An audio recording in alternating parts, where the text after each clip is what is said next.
Welcome to the What I Wish I Knew After Pregnancy Loss podcast. I am your host, Sharna Southan.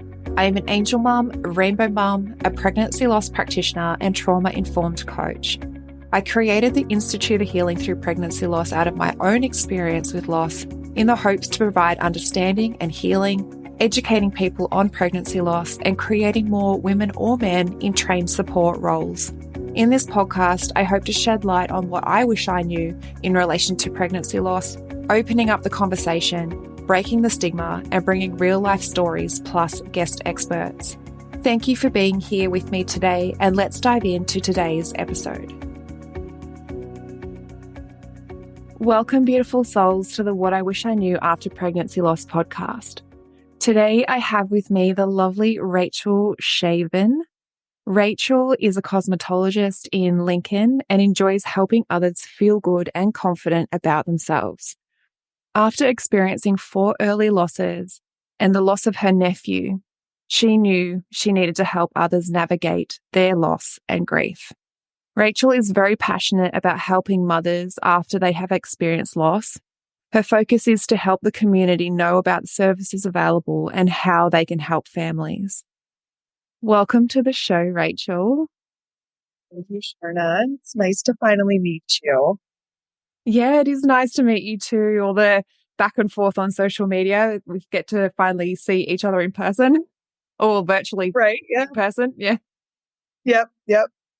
And I'm so grateful for you to be here today and to share your story and it's not easy to have this sort of purpose in your life after loss. Like, it's not easy to find that place where you want to help others when your experience has been so hard. So I just want to acknowledge you for that, for wanting to be able to help others after going through your own pain and your own losses. Do you want to share a little bit about your story? Yeah, I'd love to. It took me a long time to get to the point where it's super vulnerable, as many know, that have to walk the same journey. So in 2014, my husband and I got married for high school sweethearts, and we knew that we were young getting married.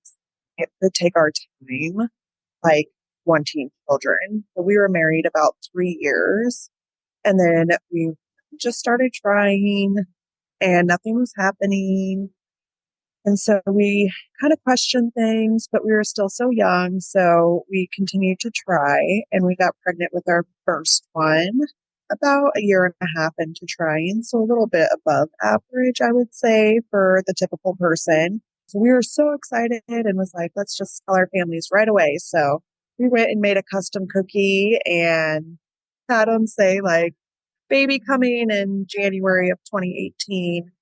And then everything was like checking out good with blood draws. And it did take me a little bit longer to conceive. My doctor wanted to make sure that my HCG and progesterone continuing to rise accordingly. Did take some progesterone suppositories during that time, and then went in for my 10-week ultrasound and couldn't find a heartbeat and just a yolk sac that was measuring at about 5 weeks. And so that was our first loss. Since it had been so many weeks, we did have to opt for the surgical route just for the risk of my health and potentially being able to try soon after or being able to try it all. So we opted to do the surgery route the next day and did it. And then it took us about another year and a half to get pregnant again, which was a chemical pregnancy. I found out I was pregnant on a Friday, had a bright positive pregnancy test by Sunday quite a bit. So that was my second and my third loss were both. And then after that third loss, my OB that was on call was like, yeah, like, you're still young, but 3 is just too many with being so young.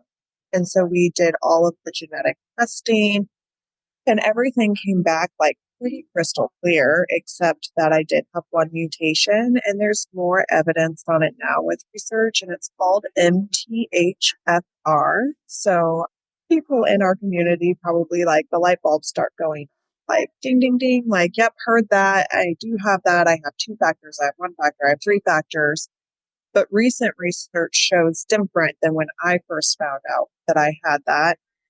And so we were just like taking precautionary measures. So when I did get pregnant for the 4th time, that could be the pregnancy that stuck and stayed and produced a healthy baby. And so that would be blood thinners when I did get pregnant and a baby aspirin, but I wasn't getting pregnant. And so we did start infertility treatments, just like trigger shots, ultrasounds, giving that trigger shot, timing, crying around that trigger shot. And we were on our 3rd, going into our 4th round of it. And during that time of infertility, we had found out that our niece that had lived with us for a little bit, that we were kind of helping out with her, trying to get her life back on track a little bit, had found out that she was pregnant and was expecting a little boy. And there was a lot of the relationship that needed mending. But in the end, she did allow us back in her life and allowed us to be there through the remainder of her pregnancy, and allowed me to be there when our nephew Ezra was born, and got to be a huge advocate for her and for him. And it was beautiful. And we had this little baby boy. And unfortunately, when Ezra was 3 days old, he went back into the hospital. Would have been home for 1 day and went back in with a 102 fever, which is super rare for a newborn. And to find out that Ezra had a virus that he was born with, that would have passed through the placenta and attacked his little body. So at 2 weeks old, Ezra passed away. And that is where I just kind of hit this rock bottom of, where the hell is my life going? Like, what did I, like self-pity and self-hate and all of these things just boiling up inside of me. Like, what did I ever do in my life to deserve this? Like, I never wanted this. When you're little, you picture your life and you're like, oh, it's going to be great. I'm going to get married at this age. I'm going to have kids at this age. And then like life has its own journey. It has its own trajectory of where it's going to go. And we can never plan for that. And so here we were saying goodbye to a 2-week-old baby who had fought long and hard for his life. And I was angry, and I had told my husband, like, I'm done with infertility. Like, I can't take any more no's. I can't take any more disappointment. I can't take any more loss. Like, I am just going to accept, like, what God has in store for me. And if that is not having children, like, I'm going to find another way to, like, fulfill myself, like give back or do something. And through Ezra's death, it was a huge spiritual healing for me. It was the worst thing that I had ever experienced in my life, but yet was the most peaceful, humbling experience.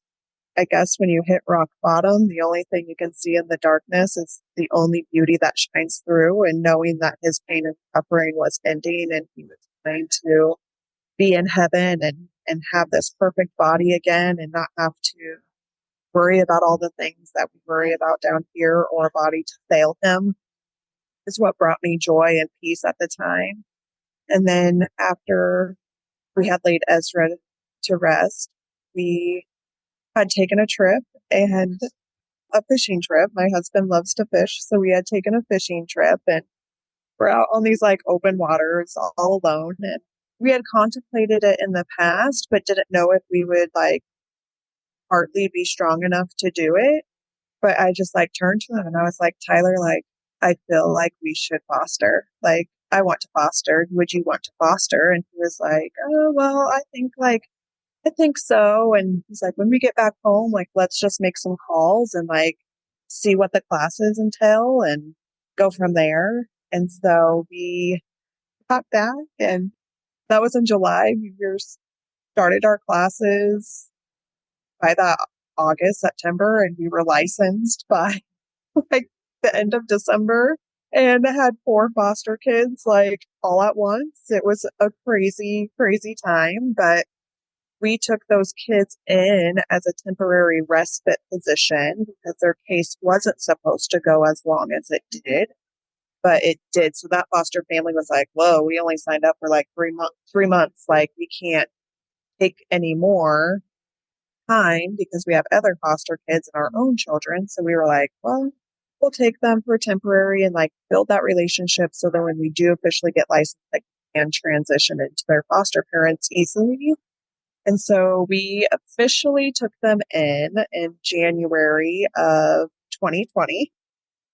And then we had a shutdown and a worldwide pandemic. And I wanted to rip my hair out with 4 babies in my house.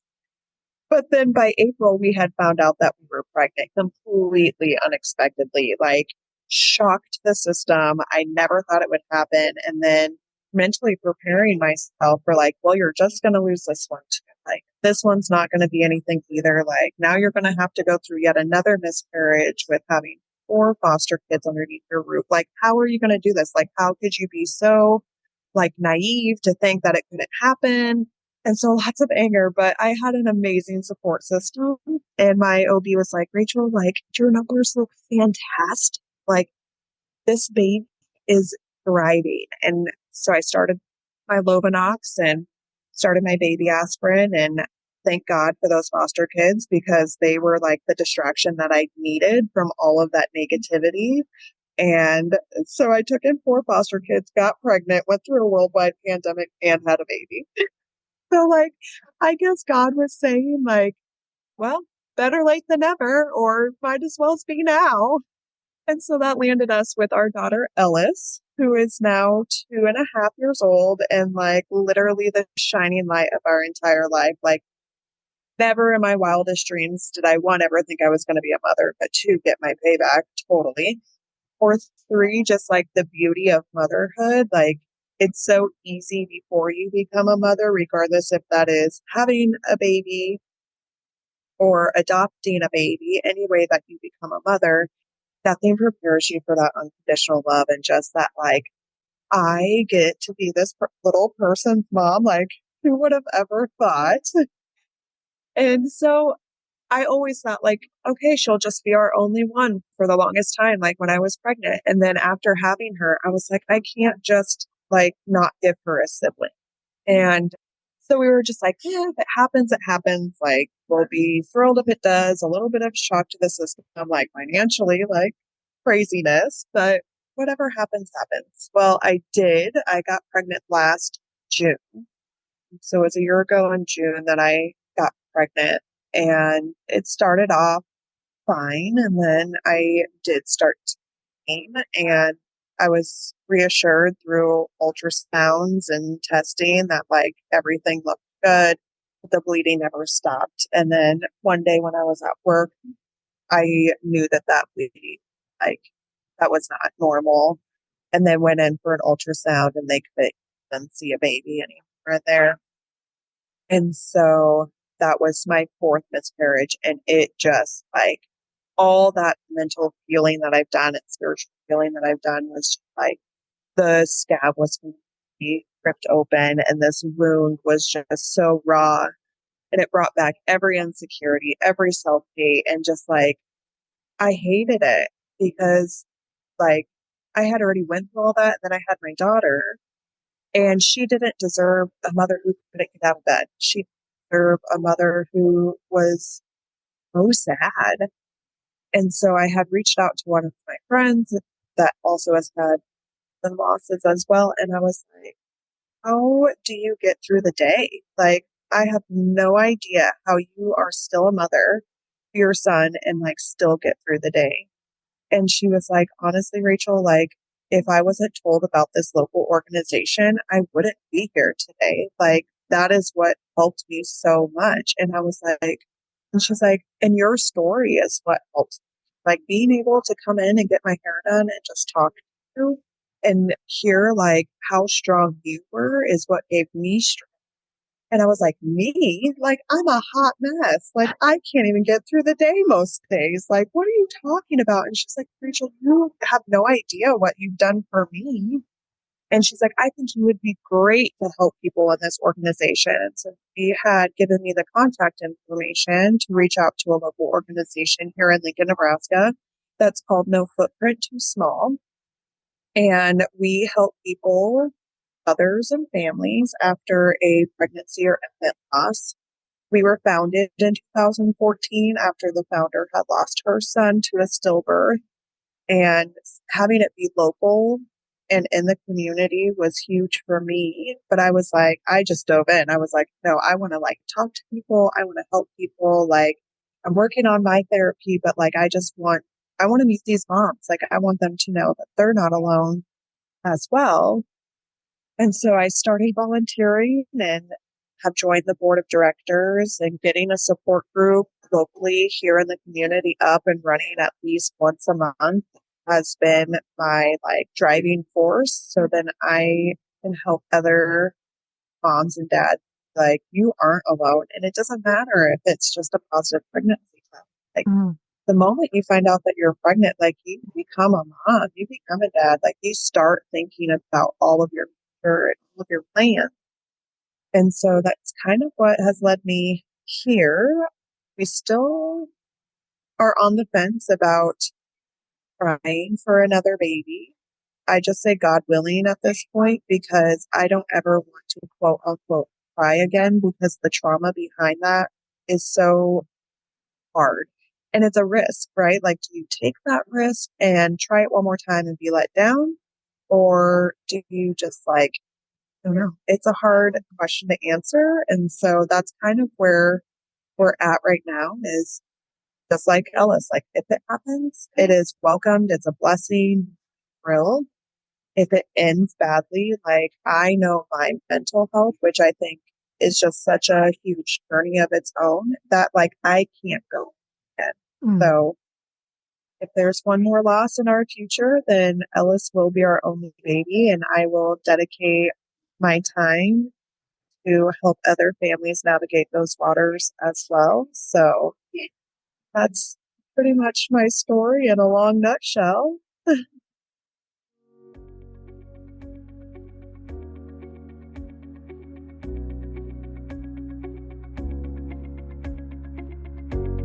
One in 4 pregnancies will result in miscarriage.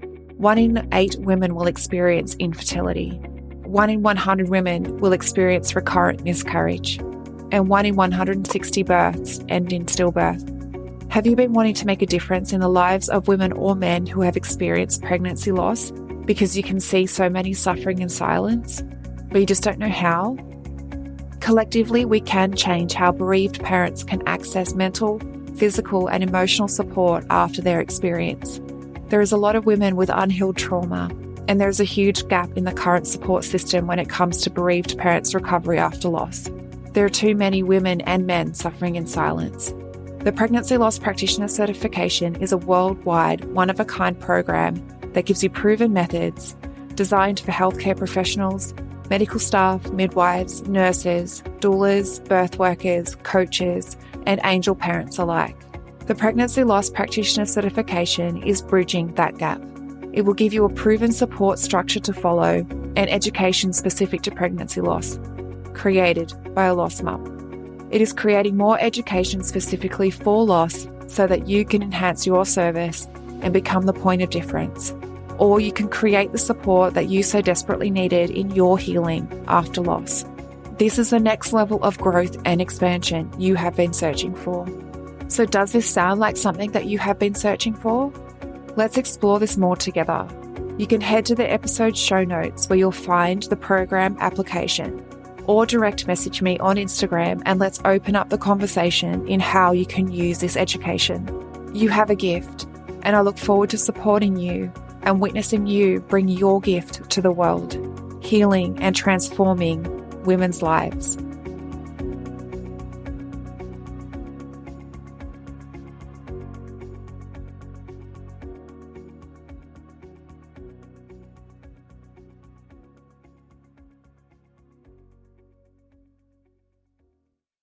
I love how many, twists and turns your story takes. I mean, it's not ever something that you anticipate is going to be on your path, especially losses.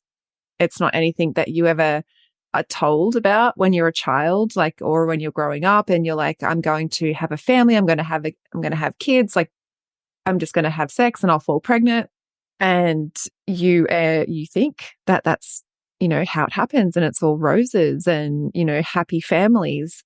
But when you're in that and it doesn't happen that way, then, and like you said, like when it happens once, it's that saying, like, once bitten, twice shy. Like, you are really, really hesitant to go back into wanting to try again, wanting to go down that process. And because unfortunately, that having sex and falling pregnant doesn't lead to having a happy family. I could only imagine what it would have been like to go through the pandemic with your foster children. Like, that would have just been, you've gone from sort of healing, recovering, having just you and your husband to having a house full of of little people and yourselves. I could only imagine, but I could also imagine, like you said, however it happens, that you become a mum, like that love is beyond measure. Like you can't even explain. And I could only imagine how much love you would have had for these kids you would have had so much inside of you that overflowed into them, that would have been able to help you on your healing and recovery journey, that would have just been able to build that love back up in you that would have been taken away when you'd gone through those losses. And then to have your beautiful daughter thrown into the mix. Yeah. Everyone said that was going to happen. And when you're at that moment, you're just so angry still, and you're still so bitter, and you're like, that will never happen to us. Nothing good ever happens to us. Like, not when it comes to having babies. Like, don't say that to me. And then it happened, and they're all like, see, and I'm like, well, shh, be quiet. Okay. You can't tell somebody that's going through it. They have to get to the other side of the fence to understand it. Yeah, absolutely. You can't say it before it's going to happen, because you have nothing to hold on to in terms of that belief, because that's everything that has led up to that moment. What you believed had been completely shattered. And you're like, well, that doesn't happen for me. I don't fall pregnant and then have a healthy baby. That's just not how it happens. So to have someone on the outside of you tell you what's going to happen, you'd be like, well, I tangibly, physically, emotionally, mentally cannot. I've got nothing to hold on to Yep. believe that's going to happen. Yep. Absolutely. But it did. And,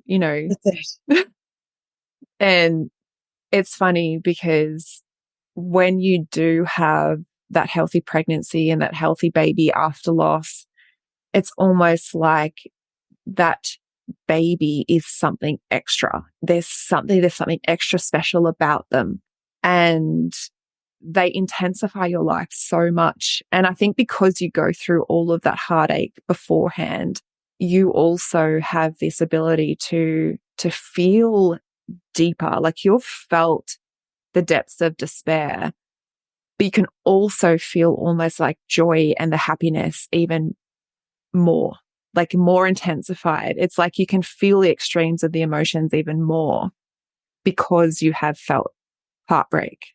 And these little beings just bring all of that out. And I feel like they are just this little extra special little human beings. Yeah. When you get to the other side, like having a child after loss, and you can see things a little bit more clearer, because going through it, like, people tell you things and you're just like, that's so easy for you to say because you've never been through it. But I will say, like, I always try to go back and see the positives in it.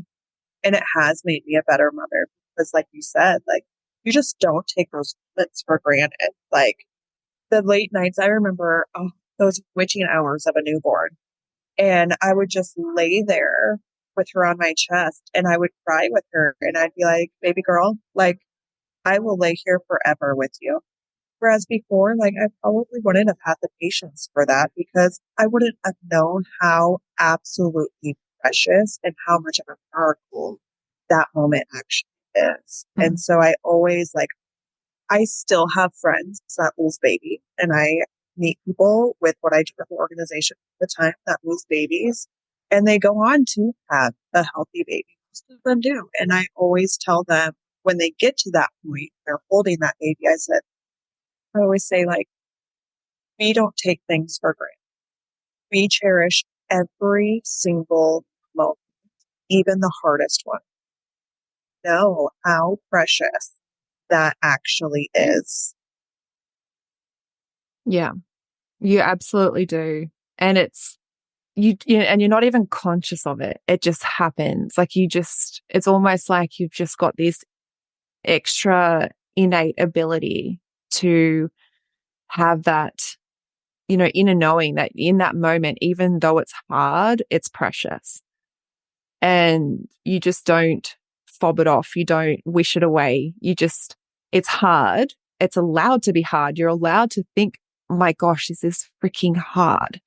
But you're also allowed to be there and witness all of that too and not wish that moment away. And I think, after going through loss and then having these babies after loss, it's almost just like it's this extra superpower that's kind of built into you. You're just like, yes, okay, I can be here. I can do this. And it's hard and it's allowed to be, but I can cry with them. I can be angry with them. I can complain with them. I can Yeah. join them. I can meet them where they're at because, it's what we are. We're all humans and humans are designed to have these emotions and we're designed to process emotions. And it's okay, even as an adult, to sit there and cry as, if the newborn is crying or complaining or, whatever, it's okay to do that too. And I think that also continues to help your healing and recovery because you're able to still be able to process all of that stuff that comes up because even in pregnancy after loss, parenting after loss, the emotions of and the fears of miscarriage, pregnancy loss, stillbirth, like all of that come through. Like it doesn't just like one day those thoughts stop. They just change. So we're still in those moments of that baby crying, you're able to give yourself that compassion and space and go, okay, I'm just going to sit here and cry too because my body needs me to.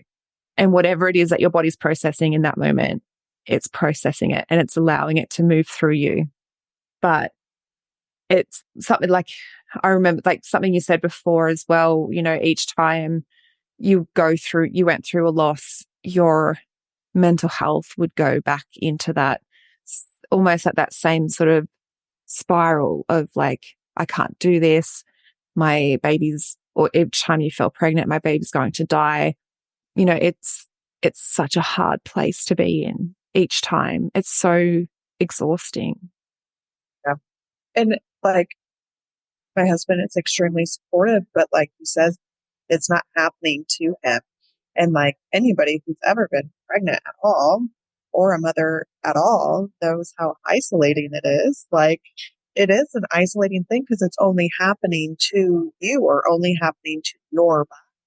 And be vulnerable with your partner and try to share with him and the fear of like, he's not going to understand where I'm coming from.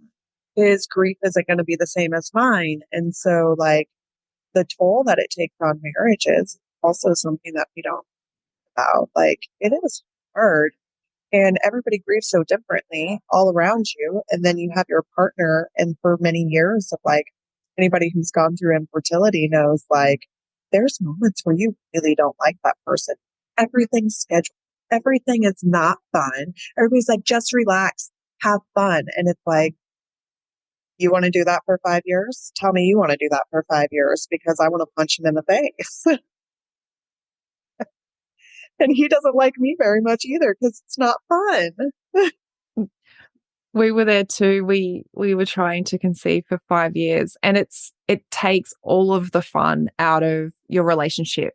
Like you end up realizing that you're in your fertility window, and then all of a sudden, like your husband and you just become like sperm and like Yeah. it's not husband and wife, I love you relationship. It's this clinical Yep. partnership. You're like, okay, I need you, like just for the sperm. This is it. Like that's all I need you for right now. And it's really hard to see beyond that. It's hard because, and then your relationship does take, like it has a strain on the relationship because your whole mental capacity to view the person through love is gone, even though you do love them still. But Yeah. it's shifted. The whole concept is shifted, and it isn't easy then to shift it back to go. And when, like you said, people say, oh, just have fun, just relax, it'll happen. And you're like, it's not that easy. Like when you're going through it, it's not that easy. And, or they'll say, just go on a holiday, like, and you'll fall pregnant on your holiday.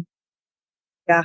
I'm like, we The tried that. desperation though, like when you're have this desire so strong to be a parent and you're desperate to make it happen, that desperation after you've been like trying for so long, it takes over every part of that intimate part of your relationship. And it does, like you said, it makes it clinical. It makes it's not fun.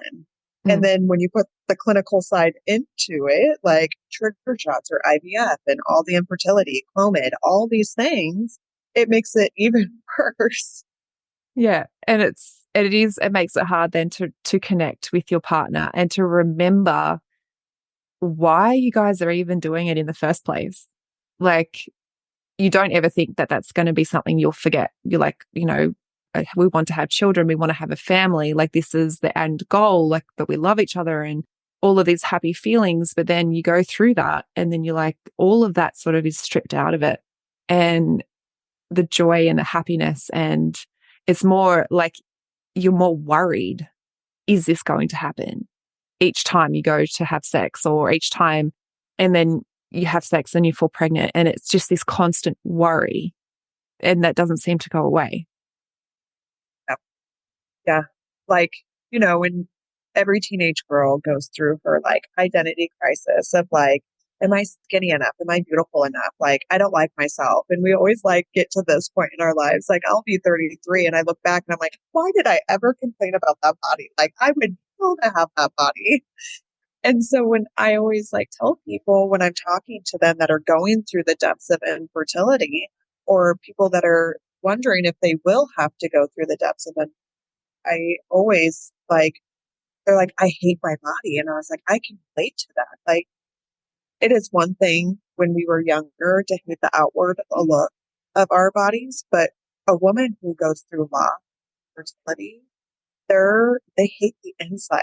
They can't trust their body. And it is also just like a hard place to be in. And just knowing that somebody else has those exact same feelings, like you're not crazy. They're totally valid. And every woman who has walked this path has felt the same exact way. And so finding that community, or like this podcast, like just one woman listening to it help her so much, like resonate with any of these feelings and be like, I'm not alone. Like there is a whole community of women out there just that feel exactly like I do. Mm. Yeah. And that's the thing. That's why I love that you've taken your journey that next step and have chosen to help others through this, because like you said before, it is one of the most isolating experiences that you will ever go through. I remember feeling like I was the only woman going through it. And then I found out that the statistic was like 1 in 4 pregnancies. And then I was like, well, why do I feel like I'm 1 in 1 million? Why do I feel like I'm the only person that's experiencing this? And why do I feel like it's my body that's broken?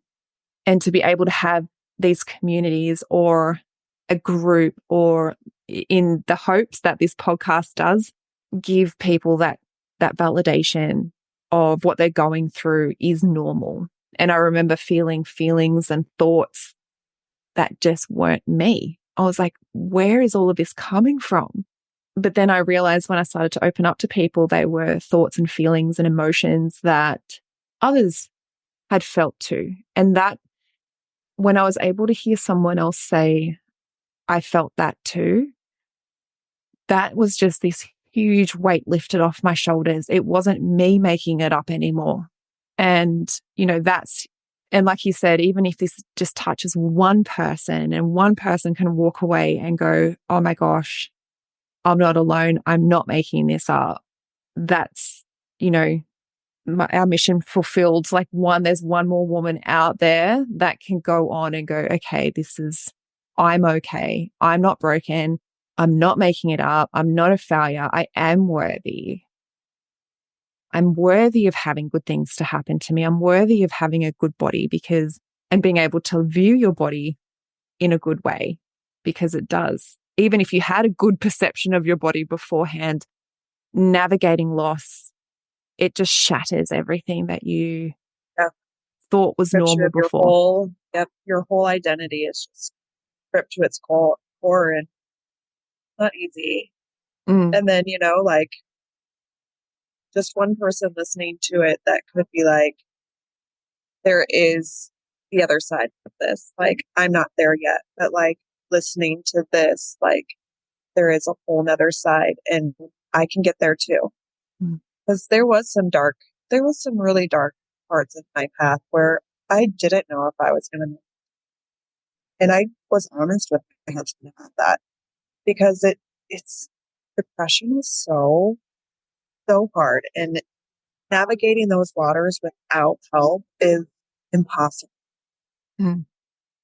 I think in those moments too, to be okay with acknowledging and putting your hand up and saying, I do need support, whether it is your husband or whether it is a friend or whether it is a professional, to know that you don't have to navigate that darkness by yourself. And I know sometimes it is really hard to see it for yourself. I know for myself, I was heading towards depression, and my husband was kind of on the outside of me, I guess, trying to support me, although it did lead to a fight. But it was him trying to bring my awareness to where my mental state was, and him trying in his way to say, you can't be here. And that was where I obviously put all my walls up and I got defensive, but then I realized what he was saying. And I ended up seeing a psychologist at that point, because I was like, okay, I do see what he could see and where he could see me heading. But it can, and it is, when you're there, that darkness is all too consuming, and it can be hard to see yourself anywhere else but in that moment. But there is another side. And like you said, sometimes when you're in the darkness, all you can see is, those little cracks of light that, you can probably hold on to, and put your hand up if you do need someone to talk to. Just start talking like that. Sometimes you don't know how it's going to all unfold. How am I going to do this? What am I going to say? Just start talking, and it'll just happen. Yeah.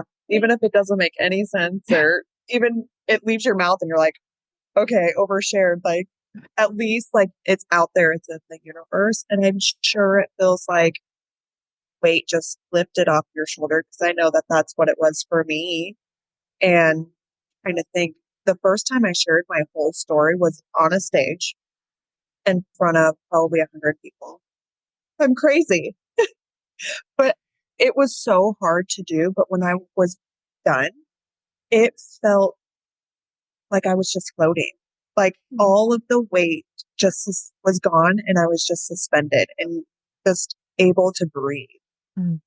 And looking around the room, like I could see so many other people like resonate with my story, and like that made me feel not alone, because like I had shared my story like privately with multiple people at that time, but not openly like that at all. And so to not feel alone in that moment was like, I got this. Like, I can help people. I can relate to other people. Like, just because my story is my story doesn't, my feelings aren't the same as other Mm. people. And bridging that community, like, I always say it's like the worst girl gang that you would ever to be a part of. But like, we also have like really good drinks and really good humor. Because when you go through this, at the end of the day, like, if you don't have humor, I don't know how I would get through it. So if I can say a joke here and there about like wanting to punch my husband in the face, or like the movie Step Brothers, when you're like wanting to shove each other's face away, but you're still best friends. That's like how I felt most of the time, like in the depths of it was like, I have to deal with you again, but I love you so much. It is like, yeah, it puts you into some really weird relationships, really It weird does. scenarios. But, Yes, for sure. and I think the thing, like, as well is, when you're in the depths of the pain, like, you feel like you can't laugh. You feel like there's never going to be any joy again in your life. And there will be. Like, and you Yes, said, there will.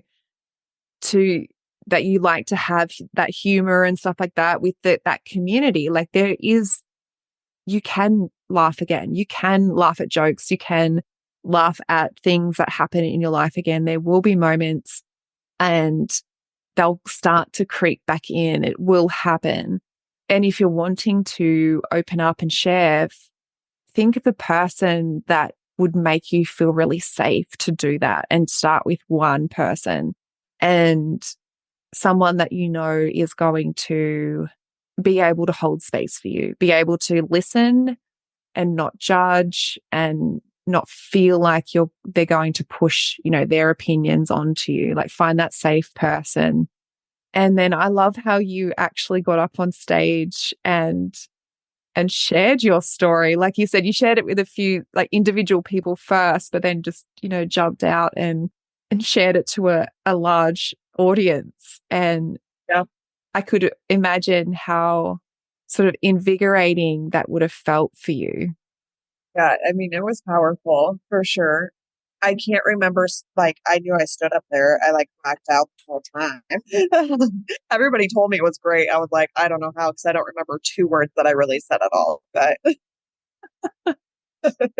I think you just kind of have to like take yourself out of the equation and just go for it. Because Mm. I would, before any of this, I was never a public speaker. I would be the girl that stood in the back and observed everybody else and never said anything. But now it is powerful to help others, because like I have been through it all. Like, I've gotten to the other side, and grief doesn't end. Like, it's always going to be there. I still have good days and I have bad days. I have days where I'm like, I don't want to get out of bed today. Like, it's normal. And my husband and I always joke, like, remember when we couldn't go buy the baby section in any store and now I can't keep you out of there? So we like joke about that, but it was real. Like, I grocery shopping at a store that had a baby section. I would avoid it every mall, any grocery store that had a baby section. I had to know the floor plan so I could not see anything baby. And if I went by like a kiosk at the front of the store that would have baby items, I would just have to jump past it because it was just too painful. That's real. And that's okay. It's okay to have us. And sometimes I go back to those moments and I relive in them, and I sit with it and it's healthy to do that, because grief is for the rest of our lives. Like, I had four babies. I lost four babies. I lost our nephew. My niece was 16 years old. Nothing is ever going to that. And you're going to have good days and bad days. And the good days are really great. And sometimes those bad days, you're like, I feel like it's a bad day. And then you'll realize it's a date, or it was a time, like a specific time, like 6:57. Yeah. They're like, that was this time we were doing this. It triggered. And you don't even like, can't connect with it. And sometimes you never do. Mm. Your body has a memory, and the grief is, like you said, it's a lifetime. And with your body having that memory, it's like you said, it could be a time, it could be a place, it could be a smell, it could be absolutely anything that triggers that grief back into your body. And then you're just going to feel overwhelmingly sad or, weird. And you're like, why am I feeling like this? I don't understand. But sometimes it's not about trying to figure out why. It's not trying to figure out what that thing was that set you off. Maybe it's more just in that moment, just witness it. Like you said, just be there, witness that emotion. If you know what triggered it, witness that trigger and understand and acknowledge and go, okay, this is why. But if you can't, if you can never pinpoint it, try not to go down that rabbit hole and figure out why you're feeling so weird. I was cooking toast one day and I just burst out crying, and I'm like, why am I crying overwhelmingly like sad while I'm cooking my toast? Like, I don't understand why this is happening. And I felt so off and weird like the whole day. And looking back over it now, I still don't know why. It was just, my body needed me to release whatever it was that was coming through. It needed to be seen and it needed to come out. So I just cried by myself in the kitchen making toast. And that's just what I did that day. And the rest of the day was just it was almost like I was in a kind of like a grief hangover type thing. I was like, I couldn't concentrate properly. And that's not to say it's only going to be months or weeks after. That can be years after too. Like, your body doesn't ever forget. Like, it could be 10 years after and it can still happen. It's just allow yourself to be there. Don't think, oh my gosh, I got to push this aside. I'm weird. Nope. Sit in it, be with it, laugh at it if you need to. Like, there's so many times I'll be like, I don't even know why I'm crying. And I'll just laugh at myself or just feel it, because that's the only thing that's going to get you through it. And for so long, I fought my emotions and I was very hard and I was very cold because I didn't want to feel it. I just wanted to shut it off and wanted to put it in a closet, shut the door, never look at it, never talk about it, never see it again. And that doesn't work either. The only thing that works is feeling it, working through it, and that's how you get to it. Mm. Yeah, I love that. Feeling it, working through it, and seeing it. It's like the old saying, the only way out is through.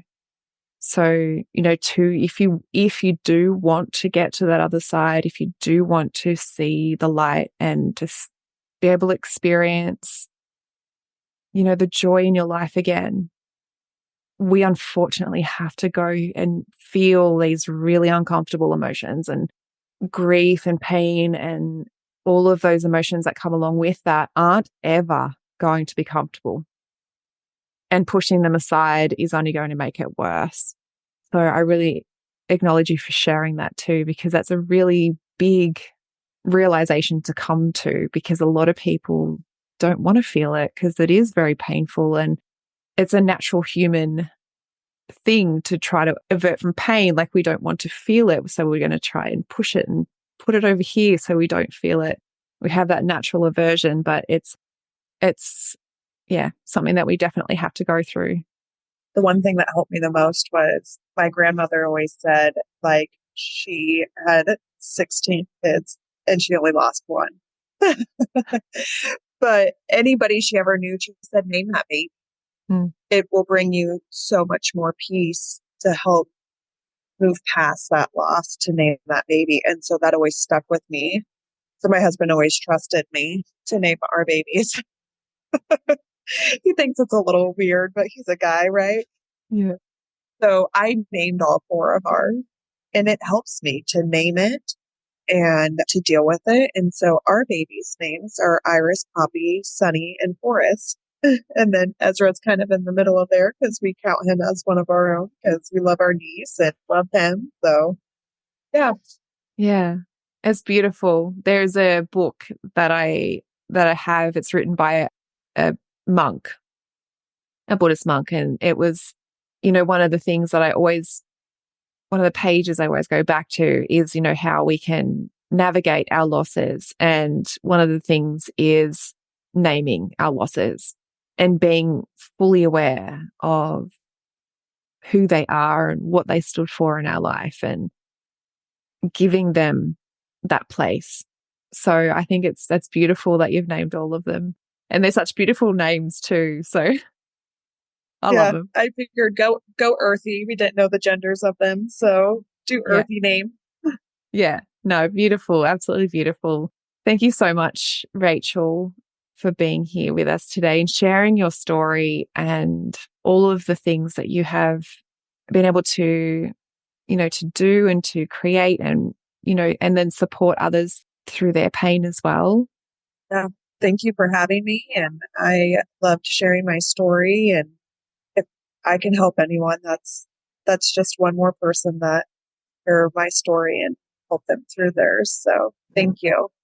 You're so welcome. And I'll make sure, even though your support group is local to Lincoln, I will also pop that into the show notes just in case there is someone from your area that does listen in and is needing that support and they can come and find you and join you. Yes, I would love that. Thank you. You're welcome. Just a couple of questions before we finish up. What's one thing you wish you knew after experiencing pregnancy loss? Oh, wow. I wish that we were taught more as young girls about our bodies. That's a one. It's a powerful one. I believe that too. Thank you.